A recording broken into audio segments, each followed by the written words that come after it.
My brother stole my life, my wife, and now wants my $2 million fortune. I'm Jake, and today's story is gonna hit you like a sledgehammer straight to the chest. Picture this.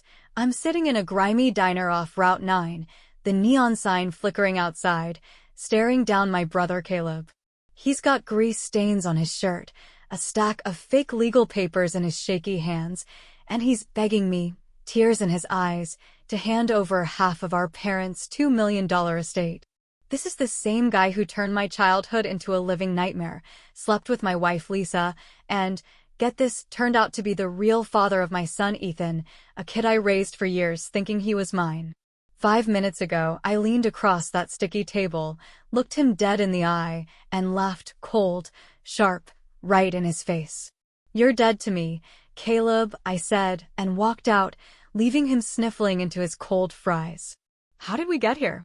Oh, man, it's a wild, twisted ride. Years of bullying that left scars, a marriage that blew up in my face, and a family secret so dark it'll make your head spin. This isn't just some drama, it's my life, torn to shreds and pieced back together with a $2 million fortune hanging in the balance. You're not gonna believe the half of it, so hit that subscribe button right now, a drink, maybe a snack, and buckle up tight. Stick around till the end, 'cause I've got a playlist of more insane real-life stories waiting for you, and trust me, you won't want to miss what's coming next. I grew up in Willow Creek, a little nowhere town where the biggest news was who won the pie contest at the fair. Me and Caleb? We were like night and day from the start.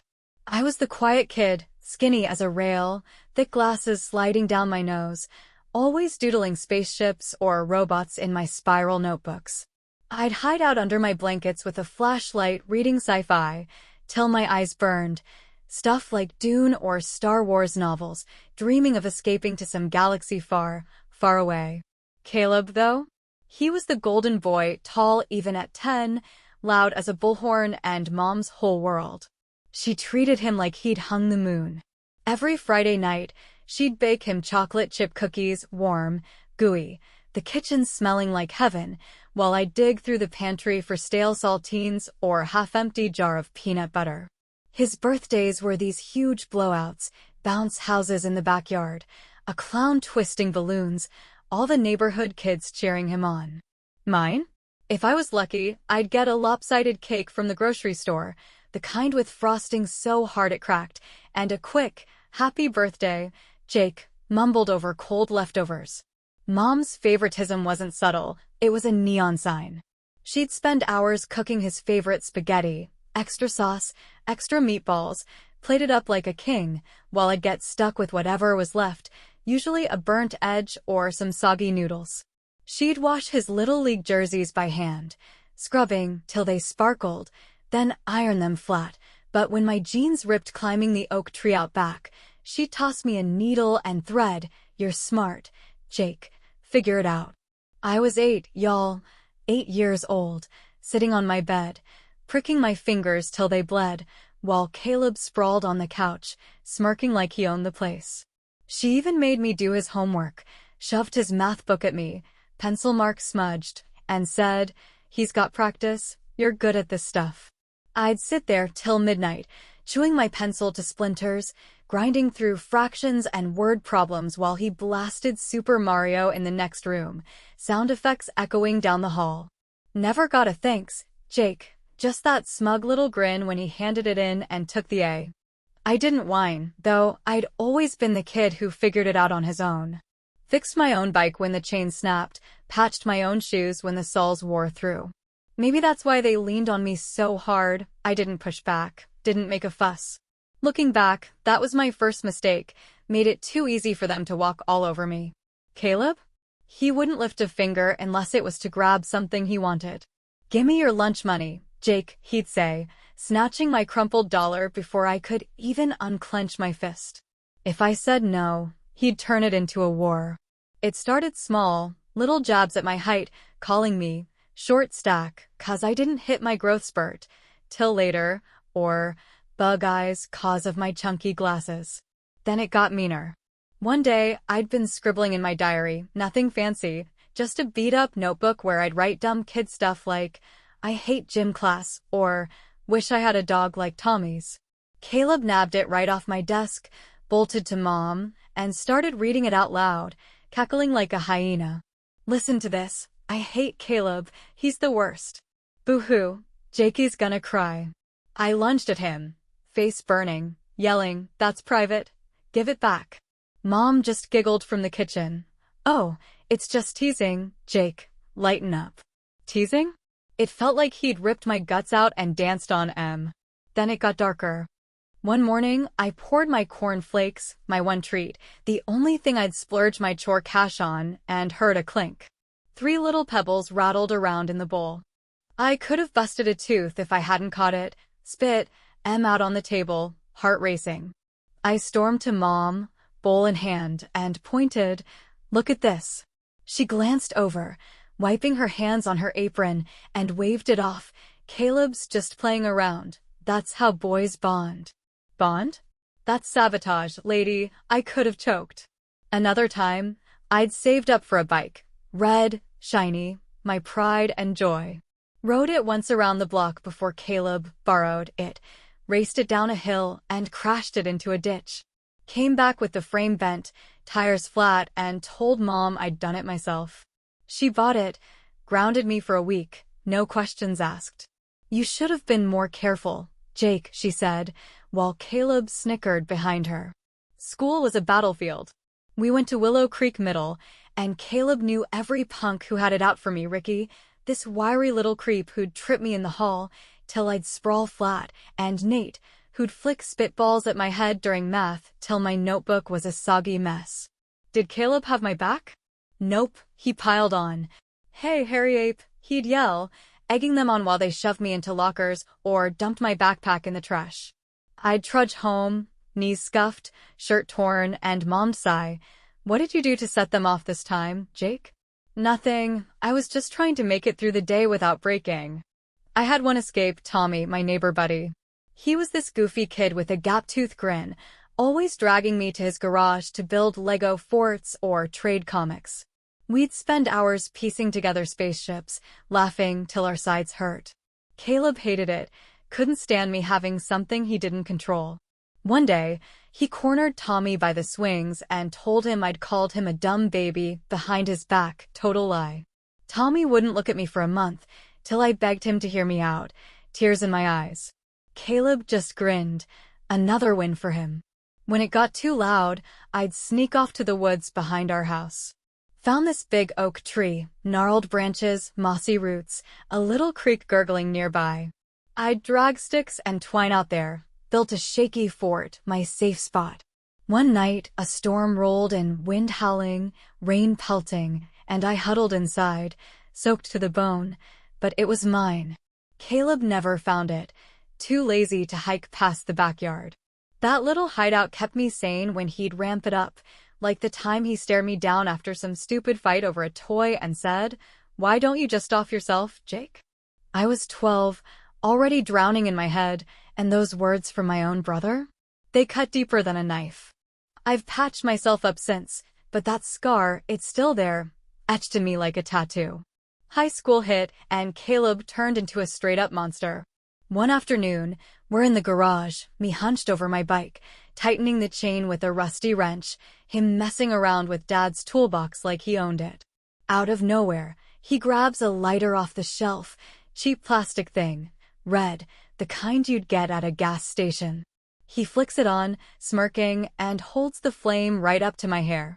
I heard the whoosh, smelled burning before I even felt the heat, and yanked my head back so fast I slammed into the workbench, tools clattering to the floor. "What the hell, Caleb?" I shouted, heart hammering like it was gonna bust out of my chest.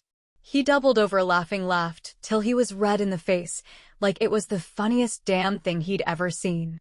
I ran inside, hands shaking, still smelling that singed hair, and found Mom in the kitchen chopping onions. "Mom, he just tried to set my hair on fire," I yelled, voice cracking. She didn't even look up, just shrugged and said, "He's just horsing around. Jake, don't make a big deal out of it." Horsing around? That's not a prank, that's attempted arson. Dad finally had enough. He'd been a ghost most of my life, pulling double shifts at the factory, coming home after midnight with grease under his nails. But that night, he came through the door early, tie loose, face like a thundercloud. Mom had called him at work, whining about me overreacting, but he wasn't buying it this time. He stormed into the living room where Caleb was sprawled on the couch, flipping channels, and towered over him. "You ever pull that lighter crap again, Caleb, I'm calling the cops myself," he said, voice low and cold as steel. "I don't care if you're my kid, try me." Caleb froze, remote slipping from his hand. He wasn't used to Dad laying down the law. Mom fluttered in, "Oh, Tom, it was just a joke." But Dad shot her a look that shut her up fast. "Enough, Linda," he snapped. "This stops now." Later that night, something wild happened. Dad knocked on my door. First time ever. I was sprawled on my bed, staring at the ceiling, still rattled, when he poked his head in. He didn't say much at first, just sat on the edge of my mattress, hands clasped, tie dangling loose. "Jake," he finally said, voice softer than I'd ever heard it. I thought he'd grow out of this garbage. I was wrong, he's a bully, and I've been letting it slide too long. That hit me like a punch, Dad actually seeing me, admitting he'd messed up. I didn't know where to start, but it all came pouring out. The diary he'd stolen, the pebbles in my cereal, the bike he'd trashed, the way he'd cheer on Ricky and Nate while they shoved me around at school. Dad's jaw tightened with every word, eyes going wide, then dark with something I'd never seen: regret, maybe anger. When I finished, he didn't say much, just put a hand on my shoulder, heavy and warm, and muttered, "I'm sorry, son." Then he stood up, hugged me, awkward, quick, but real, and walked out. First hug since I was 5, and it stuck with me. Next morning, he was a man on a mission. Marched straight into Principal Hayes' office at school, didn't even wait for an appointment. I wasn't there, but Tommy told me later Dad slammed his fist on the desk so hard the coffee mugs rattled, demanded Ricky and Nate get suspended till they learned some manners. "My kid's not your punching bag," he growled, loud enough the secretary heard it through the door. They got a month each, came back quieter, heads down. That night, Dad dragged me to Ray's MMA gym downtown. Dingy little place, smelled like sweat and rubber mats, full of guys twice my size with scars and tattoos. Coach Ray, ex-Marine, buzzcut, voice like he'd smoked a pack a day for 20 years, took one look at me and snorted. "Scrawny as hell, but you've got fire in those eyes. Let's see what you can do, kid." First spar, I was a disaster, flailed around like a drunk chicken, tripped over my own feet, and ate the mat so hard my glasses flew off. Ray hauled me up, laughing, "You're a mess, but you're tough. Keep swinging." I sucked at first, punches barely dented the bag, legs wobbled after 5 minutes, but I didn't quit.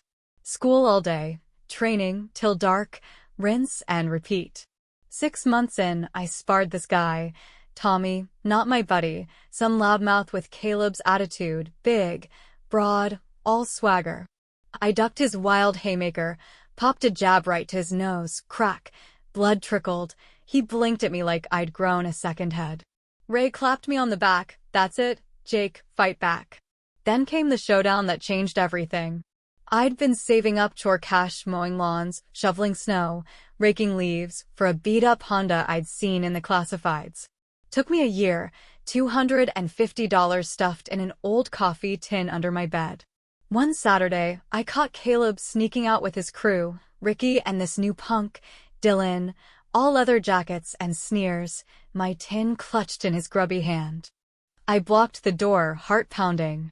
"Give it back, Caleb, now." He smirked, dangling it just out of reach. "What are you gonna do? Cry to Dad like a baby?" Ricky chimed in, "Yeah, run along, Jakey." Dylan laughed, mimicking a sob, "Wah, wah." Something snapped, I didn't think, just swung. Caught him square in the jaw with everything I had, crack, he dropped like a sack of potatoes, tin clattering to the porch. He sat there, dazed, then started bawling, tears, snot, the whole pathetic show. Funniest thing I'd ever seen. I snatched my cash, gave his shin a solid kick for good measure. "That's mine, asshole," and stepped over him. Mom barreled out, apron still on, saw him sniffling on the ground, and lost it. "Jake, what is wrong with you?" she screamed, kneeling beside him, wiping his face with her sleeve. "You're supposed to be the big brother. Better than this." She didn't ask what happened, didn't care he'd stolen from me, just assumed I was the bad guy. Caleb wiped his nose, grinning behind her tears. She couldn't see it, but I did. She ran inside, called Dad home from work. "Tom, you need to deal with your son." Dad got there an hour later, still in his factory jumpsuit, grease streaked on his forearms. Sat us both down at the kitchen table, Mom hovering like a nervous hen. "Truth now," he said, voice flat. I laid it out. "He stole my money, Dad. I took it back." Caleb whined, rubbing his jaw. "It was for a date. He should have shared. We're family." Dad's eyes narrowed. "You're lucky he didn't call the cops, Caleb. Most folks would have pressed charges for theft." Caleb flipped, jumped up, chair scraping, yelling, "I hate you, Jake." Then stormed off, slammed his door so hard the frame rattled. Mom started, "Tom, he's just upset," but Dad cut her off. "Enough, Linda. He's done running this house." That was the turning point. Caleb finally backed off, realized I wasn't his punching bag anymore. Dad stopped swallowing his excuses, started watching him closer. For once, I felt like I had ground under my feet, not just sinking in his shadow. Senior year of high school rolled around, and I got my ticket out, a full-ride scholarship to Northern State University, 3 hours down the highway from Willow Creek. I'd busted my ass for it, straight A's, late nights studying while Caleb partied with his crew. Dad threw a bash to send me off, grills smoking in the backyard, burgers sizzling, neighbors clapping me on the back. Mom even cracked a smile. "Proud of you, Jake," she said, handing me a plate of ribs. "Caleb?" He sulked in the corner, sipping a beer he'd swiped from Dad's cooler, glaring like I'd stolen something from him. I didn't care. Freedom was calling. Packed up my beat-up Civic, dents on the hood, a crack in the windshield, tossed my duffel in the back, cranked up some Zeppelin on the tape deck, and hit the road. Windows down, wind whipping through. I could taste it. 3 hours from the madness, a fresh start. 2 feelings hit me at once, this buzz for what lay ahead and a gut-deep relief at leaving Caleb's shadow behind. College was my reboot, first time I could just be. Freshman year, I nerd out hard, history major, stacks of books on the Civil War and ancient Rome, late nights in the library, till the janitor kicked me out. Sophomore year, I loosened up, crashed my first frat party on a dare from my dorm mate, Marcus. Place was a madhouse, kegs in the corner, strobe lights flashing, some guy doing a keg stand while the crowd chanted. That's where I met Lisa. She was leaning against the wall by the beer pong table, red solo cup in hand, smirking at the chaos like she was above it all.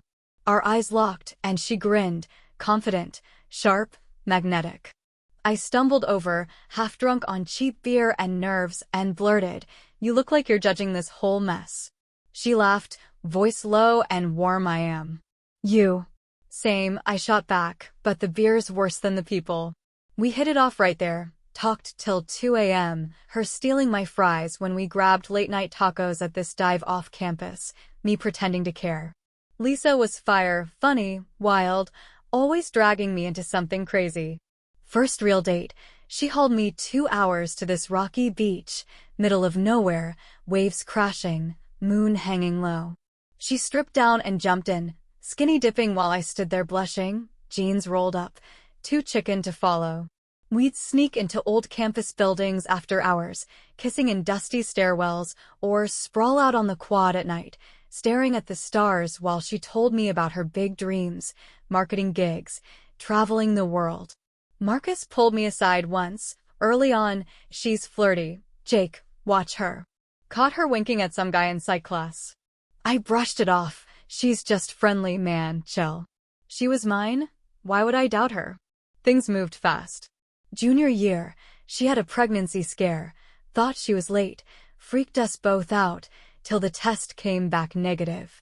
We laughed it off, but it planted a seed.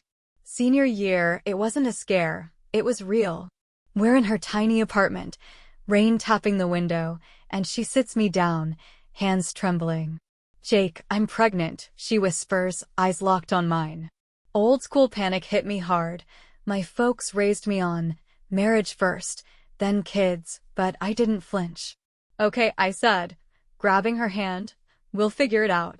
Proposed right there in that diner we loved, dropped to one knee by the jukebox, slid a $20 ring from a gas station onto her finger while she laughed through tears. "You're an idiot, Jake." "You're idiot," I grinned back. We tied the knot a week after graduation. Small backyard deal at my folks' place. Wildflowers on the tables, Dad toasting us with a beer, Mom baking a lopsided cake that tasted like love. Caleb? He didn't show, locked up in county jail after a bar fight, which suited me fine. Ethan came 7 months later, big blue eyes, a smile I swore was mine. I thought Lisa was my forever, my ride or die. Man, was I wrong. Early days with Ethan were pure gold. I'd come home from my entry-level gig, data entry, soul-crushing, but it paid, find Lisa humming some old lullaby, rocking him in this creaky chair we'd scored at a yard sale. I'd build him forts out of couch cushions, crawl around growling like a bear while he giggled, till he couldn't dead level with me giggled, till he hiccuped, first time I'd ever seen him laugh. We'd spend nights sprawled on the living room floor, me reading him picture books, asterisk the very hungry caterpillar asterisk was his favorite, while Lisa flipped through magazines, circling ads for baby gear we couldn't afford. But then the cracks started showing, slow, sneaky, like water seeping through a dam. She'd take these work trips for her marketing job, weekends away, leaving me with Ethan.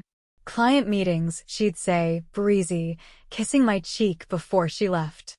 I'd nod, juggling diapers and a fussy toddler, trusting her, dumbest move I ever made. Then I found it, a motel receipt crumpled in her purse, $80, Route 9, 2 drinks, nowhere near her, Conference City.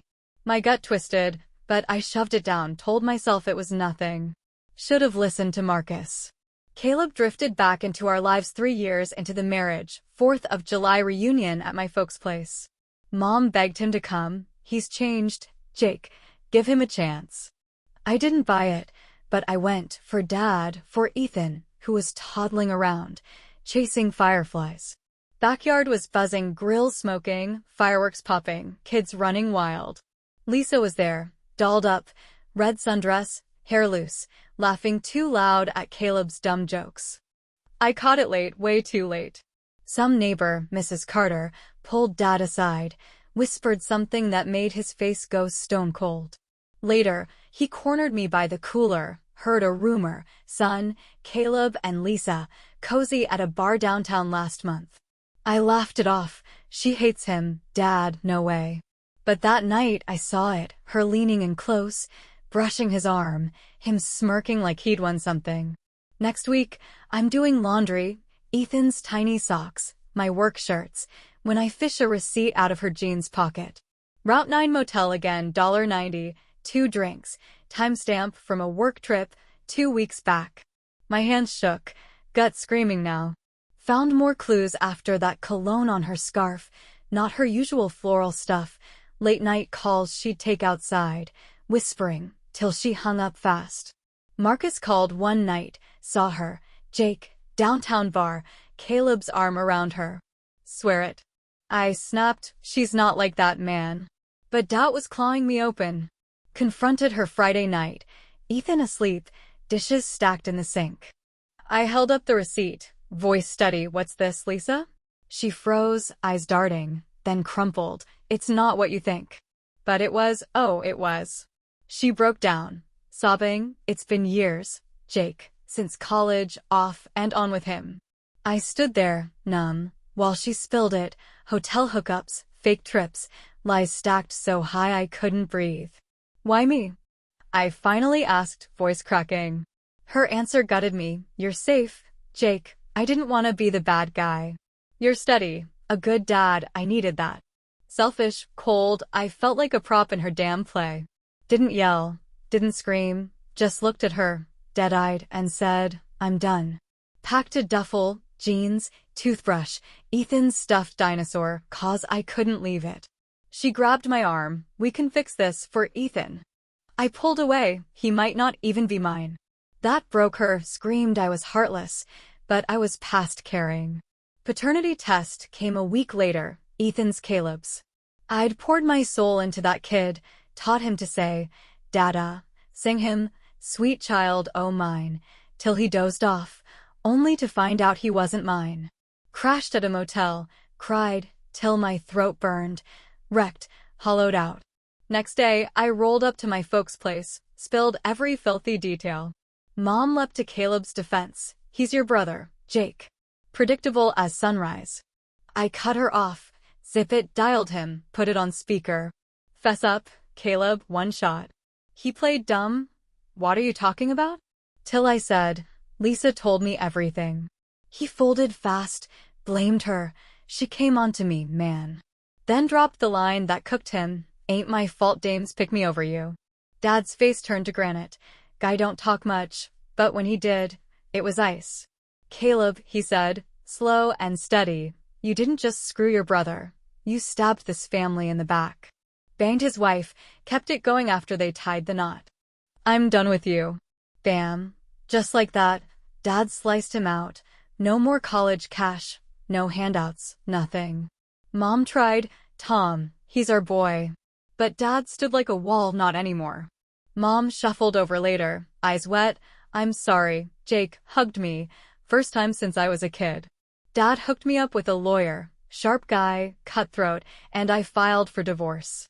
Lisa fought dirty, clawed for alimony, house, anything, but the affair tanked her case.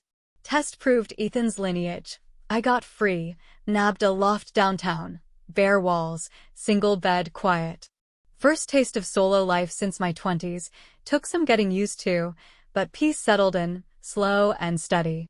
Couple months back, Dad dropped a bomb, called me up, voice gravelly, mulling over the will, Jake. Caleb's out, name's getting scratched. After yanking his college fund years ago, there was no road back, kid was cut loose for good. Tried crawling to banged on their door one night, yelling, till the neighbors peeked out, but Dad locked it tight, Mom staring at the floor. He's not sorry, Dad said later, just mad his free ride's gone. Final call came a week later, it's set, Jake. He gets $1, rest's yours. I was floored. Dad busted his hump his whole life, factory overtime, savings scraped together, insurance payouts, house, cash, all told it's near $2 million. Catch? If Dad goes before Mom, she stays in the place, even though it's mine on paper. Fine by me, want her set, till the end. Word got to Caleb somehow, bet it was Mom, can't prove it yet. He couldn't reach them, Dad blocked his number. Mom swore she didn't pick up, so he hit me instead. Called last Tuesday, voice all shaky, Jake, man, I'm broke.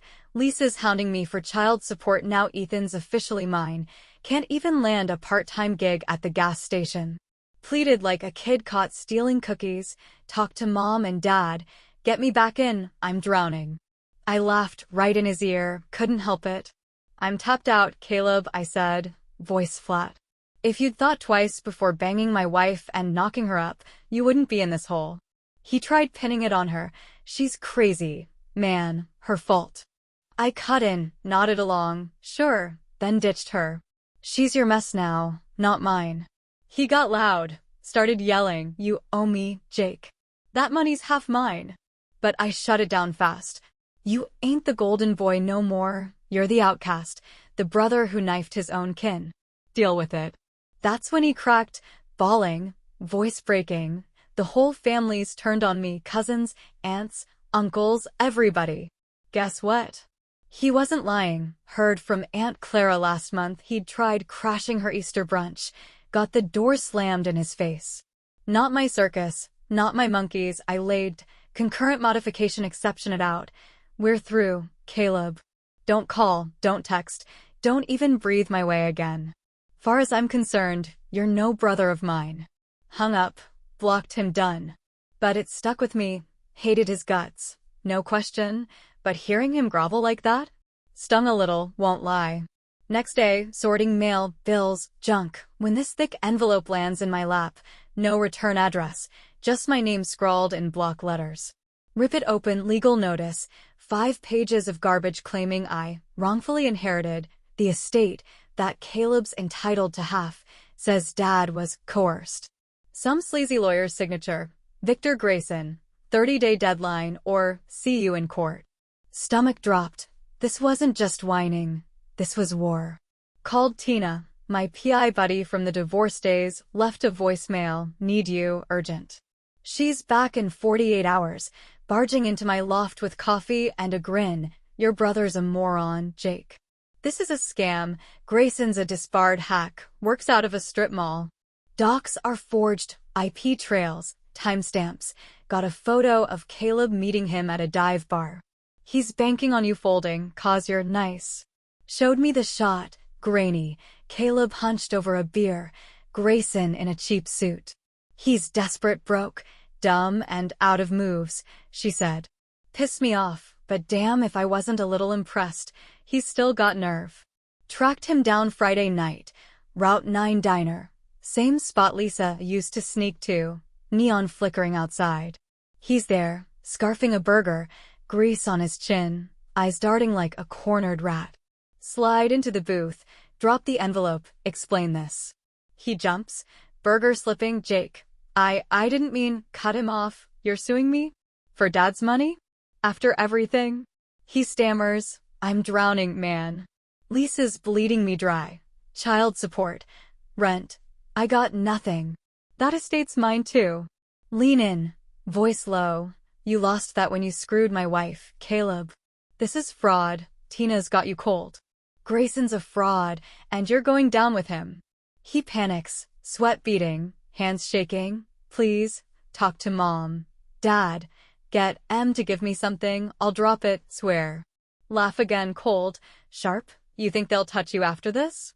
You're a ghost to them, to me. He grabs my sleeve, I shake him off. Stand. Don't try this crap again. Next time, I press charges. Walk out, heart thumping, but lighter, like I've finally cut the last rope tying me to him. Thought that was it wrong. Sunday, I'm at Dad's, golf's off. He's got this cough he won't shake, says it's nothing. We're sipping coffee on the porch when his phone buzzes, bank alert, $500 withdrawn. He frowns, pulls up the account, cash sent to some random Venmo ID. Linda, he bellows. Mom shuffles out, pale as a sheet. What's this? He demands, holding up the screen. She stammers, I just helped Caleb. He's starving. A Dad slams his mug down, coffee sloshing. I told you. One more time, and I'm gone. You chose him over us again. Grabs a duffel, starts stuffing it, jeans, flannel, toothbrush. I'm frozen. Mom's sobbing, don't leave me, Tom, please. He looks at me, eyes hard. Jake, I'm at the cabin till she figures this out. You deal with her, I can't. Truck rumbles off, dust kicking up. Mom collapses on the couch, wailing, I just wanted to save him. Call Aunt Clara, she's there in an hour, fire in her eyes. Sits Mom down, Linda, you've babied Caleb since that miscarriage before Jake. Thought he'd fill that hole, but he's a leech. Jake's paid for it. Stop this now. Mom's stunned. First I've heard of a lost kid. Explains a lot. Wasn't your fault, Clara softens, but this is. Mom nods, tears streaming. Maybe she's finally waking up. 5 months on, I'm good. Better than good. Snagged a promotion, bigger desk, fatter checks, still golf with Dad when he's back, which ain't often since he's camped at the cabin. Therapy's a lifeline, peeling back scars, finding solid ground. Word is Caleb's flat broke, dropped college years ago, slings wrenches at some garage part-time, him and Lisa raising Ethan together now, scraping by. We don't say his name, he's a ghost we never knew. Me? Thriving, picked up photography, snapping storms over Willow Creek, even sold a print last week. Ain't dating yet, scars need time, but there's this coworker, Rachel, all sly smiles and coffee runs, hinting at something. Ethan's school keeps calling, he's struggling, needs stability, but I can't face him yet. Every looked scream Caleb. Dad's cough's worse, Doc says bronchitis, but I'm worried. Mom's quiet, stuck between guilt and Dad's ultimatum. Should I fight Caleb's scam, fix my folks, see Ethan, or just keep building my own life?